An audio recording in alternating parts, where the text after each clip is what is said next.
Assalamualaikum warahmatullahi wabarakatuh. Apa kabar kalian semua? Semoga senantiasa dalam keadaan sehat walafiat dimanapun kalian berada.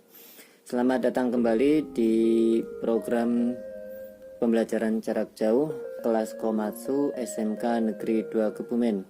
Pada pertemuan sebelumnya telah kita bahas mengenai basic mentality tentang 3C, 3S, dan 3M. Nah, pada kesempatan kali ini kita akan membahas basic mentality yang berikutnya, yaitu tentang 5K. Di akhir sesi ini kita nanti harapannya bisa mengetahui tentang 5K atau 5S, kemudian Lorenzo, kemudian Yoschek. Nah, sasaran dari 5K adalah meliputi safety, quality, productivity, dan efisiensi. Apa itu 5K atau 5S? Jadi 5K atau 5S adalah suatu metode penataan dan pemeliharaan area kerja secara intensif yang berasal dari Jepang dan digunakan oleh perusahaan, dalam hal ini Komatsu ya, dalam usaha memelihara ketertiban, efisiensi, dan disiplin di lokasi kerja sekaligus meningkatkan kinerja perusahaan secara menyeluruh. Moral adalah kesadaran untuk selalu mengikuti aturan, tidak menyimpang dari yang telah ditentukan. Sebagai bagian dari sikap mental dalam bekerja, moral dapat dikelompokkan dalam 5 kelompok, yaitu ketelitian, kerapian, kebersihan, kesegaran, kedisiplinan, atau disingkat menjadi 5K. Yang pertama, ketelitian atau seiri. Jadi ketelitian dalam hal ini juga bisa diistilahkan harus buang. Artinya apa? Jadi menyingkirkan barang-barang yang tidak diperlukan, kemudian memilah barang yang sesuai jenisnya, kemudian meletakkan sesuai jenis atau fungsinya. Ini contoh penerapan label merah pada gudang spare part ya. Pada gudang spare part untuk bagian-bagian apa diberi label warna merah. Selanjutnya di sini ini contoh pengelompokan barang berdasarkan fungsinya. Jadi seberapa sering dia dipakai dikelompokkan sesuai di lacinya masing-masing. Jadi ini yang paling sering digunakan jadi satu di satu laci. Kemudian laci berikutnya yang kadang-kadang digunakan. Kemudian yang ini di gudang untuk barang-barang yang jarang digunakan. Kemudian ini contoh 3 box untuk penempatan barang-barang yang oke. NG itu not good ya, jadi nggak baik. Kemudian dan rework itu untuk dikerjakan ulang.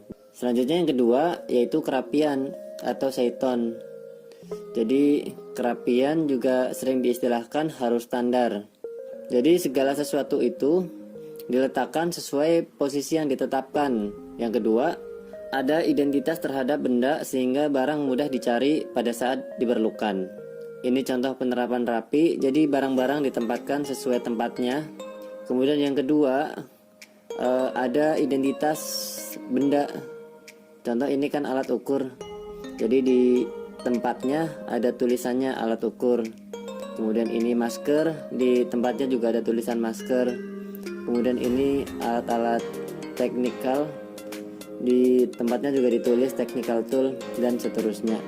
Selanjutnya yang ketiga adalah kebersihan atau seiso. Jadi membersihkan material, peralatan, dan area kerja sehingga semua tetap terjaga dalam kondisi baik. Selanjutnya membuang kotoran sesuai dengan tempat yang ditentukan. Ini contoh standar kebersihan yang ada di Komatsu. Ini gambar alatnya, ini rak ya. Jadi keadaan normalnya harus bersih dari debu. Jadi cara pengecekannya diusap menggunakan tangan, kemudian cara visual dari menggunakan mata. Kemudian alat kebersihannya adalah sapu dan lap. Kemudian bila kita menemukan ternyata tidak bersih atau masih banyak debu, jadi hal yang harus kita lakukan adalah menghubungi pihak yang bertanggung jawab. Yang kedua ini filling kabinet ya, yang dicek bagian atas raknya. Kemudian standarnya juga harus bersih dari debu. Cara pemeriksaannya sama, menggunakan tangan, diusap, kemudian juga menggunakan visual mata. Alatnya masih sama, yaitu sulap dan lap.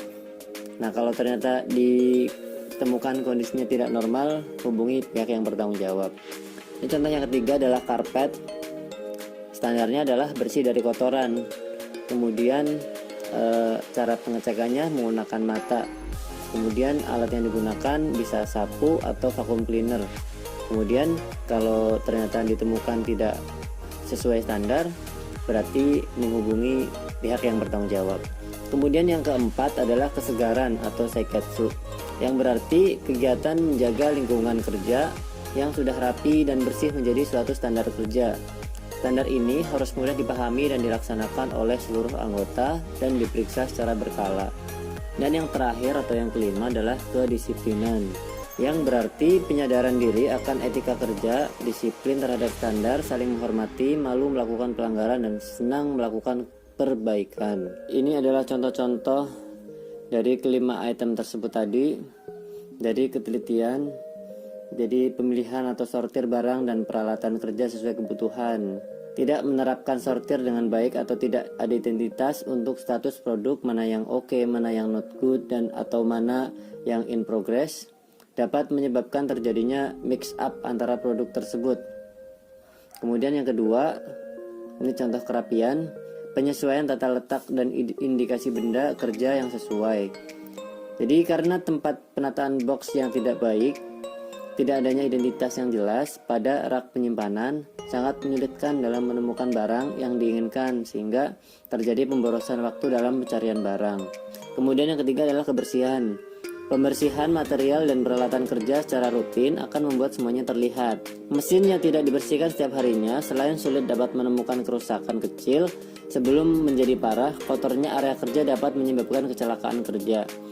Kemudian yang keempat adalah kesegaran. Pemeliharaan dan pengawasan secara berkala terhadap keadaan yang telah dicapai sesuai standar. Penggunaan APD yang tidak standar akan terjadi manakala kurangnya kepedulian individu dan minimnya pengawasan superior di tempat kerja. Dan yang kelima, contoh kedisiplinan adalah mematuhi dengan benar apa yang sudah ditetapkan sesuai 3C, yaitu care, komitmen, dan konsisten. Penyadaran diri akan etika kerja, disiplin terhadap standar, saling menghormati, malu melakukan pelanggaran, dan senang melakukan perbaikan secara berkelanjutan. Demikianlah materi tentang 5K. Untuk selanjutnya kita akan membahas tentang Horenso.